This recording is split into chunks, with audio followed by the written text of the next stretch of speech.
sum or difference rule of integration or antiderivative. So if you are asked to find the antiderivative of the sum or difference of two functions, then you can think of it as distributing the integration symbol, or think of it as finding the antiderivative of each function. Okay, same thing.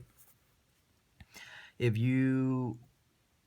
we want to find the antiderivative of a constant times a function, then we can leave the constant alone, or we can just pull the constant outside of the integration and just integrate the function itself. So in this example, I'm going to demonstrate how I use both of these rules. First, notice that I'm going to have to use the sum rule here because I'm finding the antiderivative of the sum of two functions. So the rule tells me to find the antiderivative of each function, which I'm going to do it like this. Okay. And then notice that this is kind of like my k value right here. We call that the constant. In Germany, they call it constant. But in America, we call that constant. They spell constant with the letter K, constant, in Germany, and that's why we use the letter K, because a lot of mathematicians came from Europe and especially Germany. But what we can do is we can pull that 3 outside the integration symbol here, because that's our K. We get an x squared. You can also pull out the 2 outside the integration symbol. Okay, and now we leave the 3 alone. Just use the power rule for the inside, and this is an x squared, right? So if you remember what we do with x squared, when we try to find the antiderivative, we just add 1 to the original power, and then we divide that by the same number. So let's do that to this guy. Okay, so I'm going to leave the 3 alone. I'm going to go ahead and add 1 to the original power, and then divide it by that number. Okay, and then I'm going to go ahead and add 1 to the original power.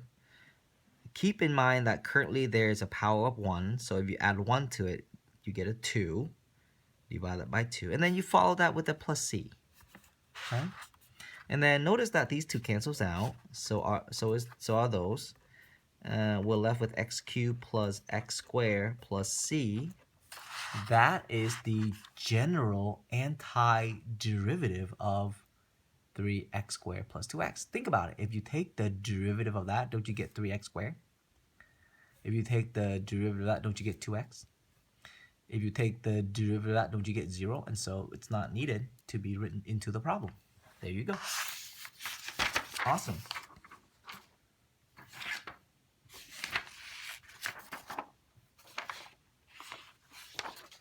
All right. These are some general antiderivative rule for exponential functions. There are a variety of different exponential functions, but the only one we're going to focus on is e, the one with base e. So remember that e to the x is a very special exponential function, because that's the only function whose derivative it's also the derivative is itself. That's why it makes that function special. So say if you're given the exponential function e to the x, well, what's the antiderivative of it? Well, one of the antiderivative is e to the x, right? But the general antiderivative is e to the x plus c. And here is just another shortcut for us to deal with when there is a number in front of the x. Say k.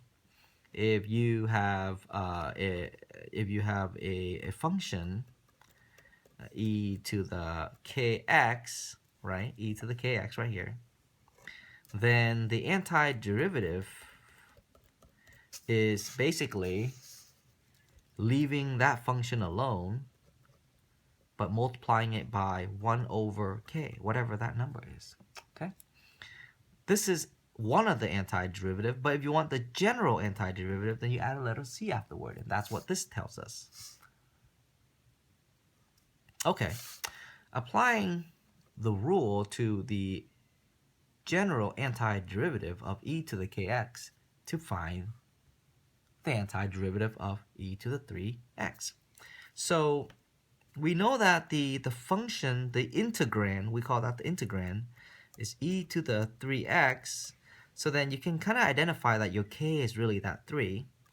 The antiderivative of that function is itself, but then you multiply it by 1 over the 3, the coefficient in front of the x, and then you add c to generalize that. Okay, so remember that. Now, here are a general antiderivative of trig functions that we will encounter in Unit 5. And hopefully you can kind of see the resemblance between derivative and antiderivative. The antiderivative of sine is negative cosine. The antiderivative of cosine is negative sine. Sorry guys, the antiderivative of cosine is just sine, not negative sine. Okay, so remove that. The paper that you're using should be fixed, so you don't have to worry about that part. The antiderivative of secant square is tangent, because the derivative of tangent is secant square, and so on and so forth. And here are others regarding its antiderivative. So I'm going to ask you an easy one right here. We're given this function, and we want to find the antiderivative of that function. So from now on, we're going to try to apply the sum and the difference rule in our head so that we don't have to write it out. Okay? So what we're going to do is, this is a constant, so we're going to leave that alone. This right here, guys, is a power function, so we're just going to use the power rule to apply to find the antiderivative for that. So let's do the first one together. What is the antiderivative of this guy right here? Well, it's just going to be, leave the 2 alone, take the original exponent, which is 3, and then increase it by 1 unit, brings it to 4, divided by the same number. We're done with that term. Let's move on to the next function, e to the x. The antiderivative of e to the x is e to the x. That was part of the general antiderivative rule. And then the antiderivative of secant square is tangent. Okay?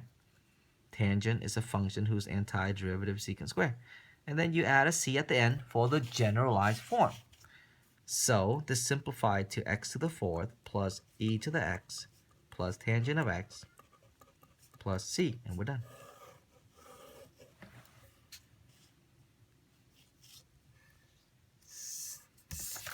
All right, this is the last part. Looking at the general antiderivative for the function 1 over x. Now 1 over x can be written as x to the negative 1, which is the power function, right? Now this is the only power function that you cannot use the power rule.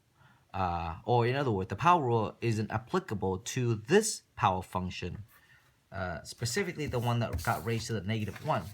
If you look back at the power rule, guys, the power rule works for everything except when it is raised to negative 1, and that's why it has its own antiderivative. Because if you remember, if you recall, if you have a function that is ln, then its derivative is 1 over x, right?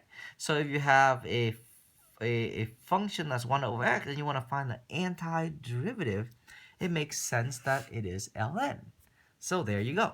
So the antiderivative of 1 over x is ln of absolute value of x plus c. Okay? All right, apply that to this problem. Here's what we get. We get, pull out the 3. And I'm showing you a lot of work, but once you are good at this, you don't have to pull out the 3. You have 3 times ln of absolute value of x plus c, and you're done. Okay. Let's do this last one. Perhaps it might be helpful to pull out the c, pull out the 2, but let me write this one more time. Go like this.